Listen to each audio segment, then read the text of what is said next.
In the nutrition sphere, there's very few things that actually strike fear in someone as much as artificial sweeteners, okay? So many people have kind of expressed their concern when it comes to these kind of artificial sweeteners and these alternative sweeteners.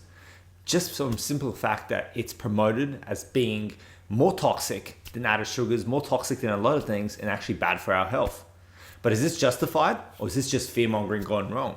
Well, in today's video, I'm going to answer this, going to give you the lowdown exactly what you need to know when it comes to artificial sweeteners and health. So let's get into it.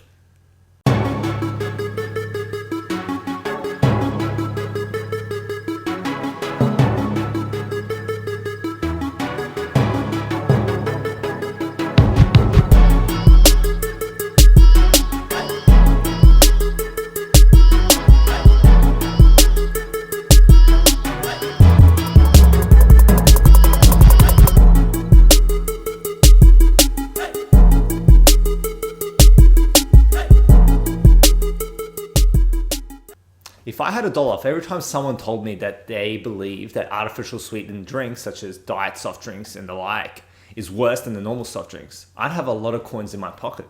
In recent years, there has been a push that suggests that artificial sweeteners are linked to increased risk of cancer, increased risk of obesity, and just overall bad health. This has led to the demonization of sugar-free drinks by a lot of people. Usually it's pushed forward by zealots. But how true is all this? Or is this just nonsense, just pure nonsense? Well, the truth is it's mostly nonsense, okay? And the reason I say mostly instead of definitely is because obviously there's still some research that could be done long-term to determine effects in the long term.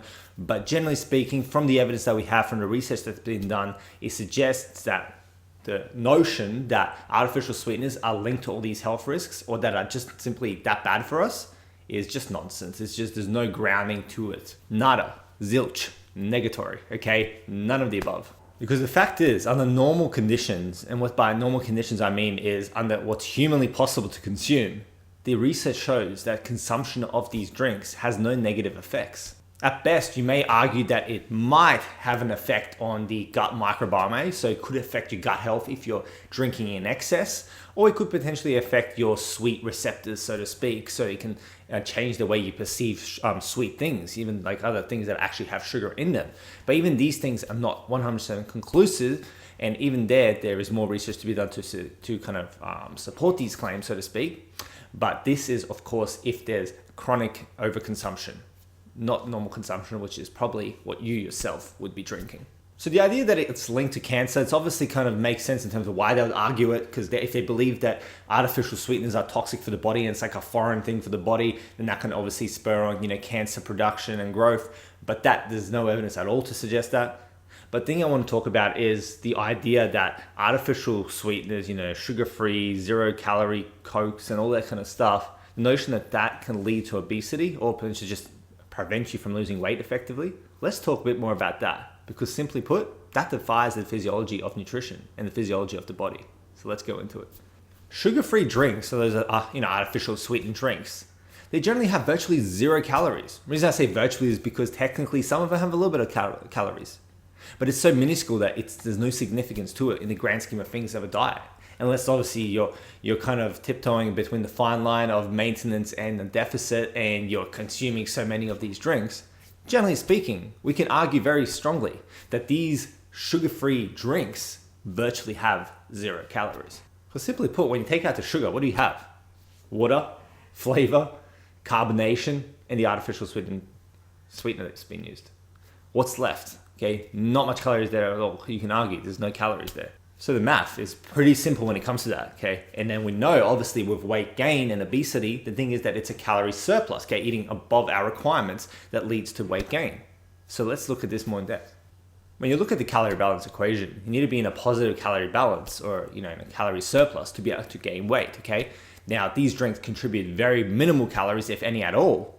So really, the notion that they can contribute to a surplus is not really founded well. However, on the other side, normal soft drinks have a lot of sugar to them, okay? So they have a lot more calories in a very palatable liquid-based form.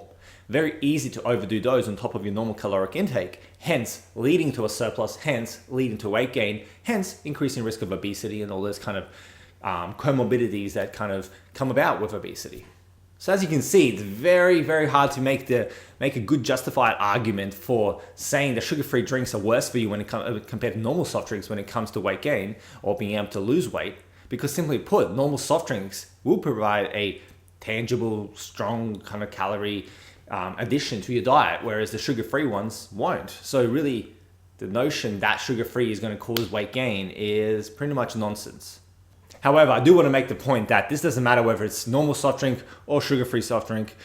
If you're in a calorie surplus, you will gain weight. If you're in a deficit, you'll lose weight. So as part of a diet, if you're in a deficit, but part of that deficit, you're consuming normal soft drinks that have sugar in them, you can still lose weight. It's not that that's going to cause you to gain weight.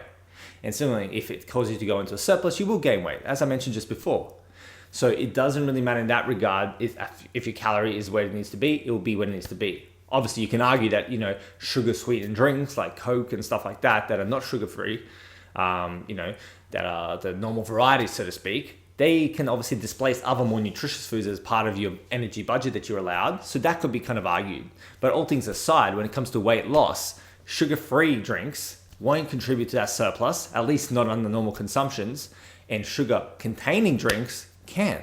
So the argument that sugar-free is bad for weight gain and it's going to be counterproductive to you be able to actually be able to lose weight and burn fat is just not justified at all. So as you can see, the math is very clear here, and the math says that just choose which one you want as long as it's in a calorie balance, but be mindful of your health, obviously, and be mindful of how much you consume either one that you choose. So there you go. Artificial sweeteners are not bad for you, at least not based on the evidence and the research that's been done to conclusively show that there is no health effects under normal conditions, okay? Under normal conditions, when you're consuming it under normal kind of quantities, so maybe a can or two a day, maybe not even every day, there are no health risks. And especially not for weight gain, because there is no math that correlates to that, okay? There's no link there because it's just not possible. The physiology of the body dictates that you need to be in a calorie surplus to gain weight, as I've mentioned a number of times throughout this video.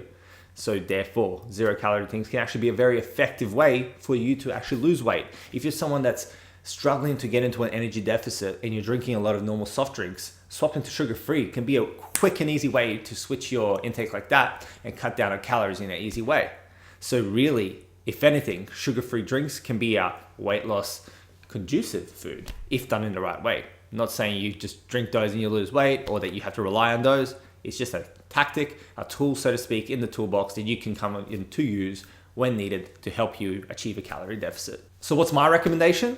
My recommendation is, at the end of the day, choose which one is going to provide you joy more, but obviously within moderation. I'm not a big advocate of sugar sweetened drinks, so I always advocate if you're going to drink soft drinks, drink the sugar-free. But at the end of the day, it's your right to choose what you want to choose. Just be mindful that the normal soft drinks can contribute to a calorie surplus. Sugar-free ones very much can't. And also consider that sugar-free aren't that bad as has been proposed, because there really is no evidence to support its negative effects on our health. But all in all, if I were to give one recommendation, it would be sugar-free drinks instead of the normal soft drinks if you must. Have them in moderation, maybe a can, maybe two, maybe not every day, ideally. So maybe a couple times a week, maybe just sporadically is what I'd recommend. That would be my overall recommendation when it comes to these artificially sweetened drinks.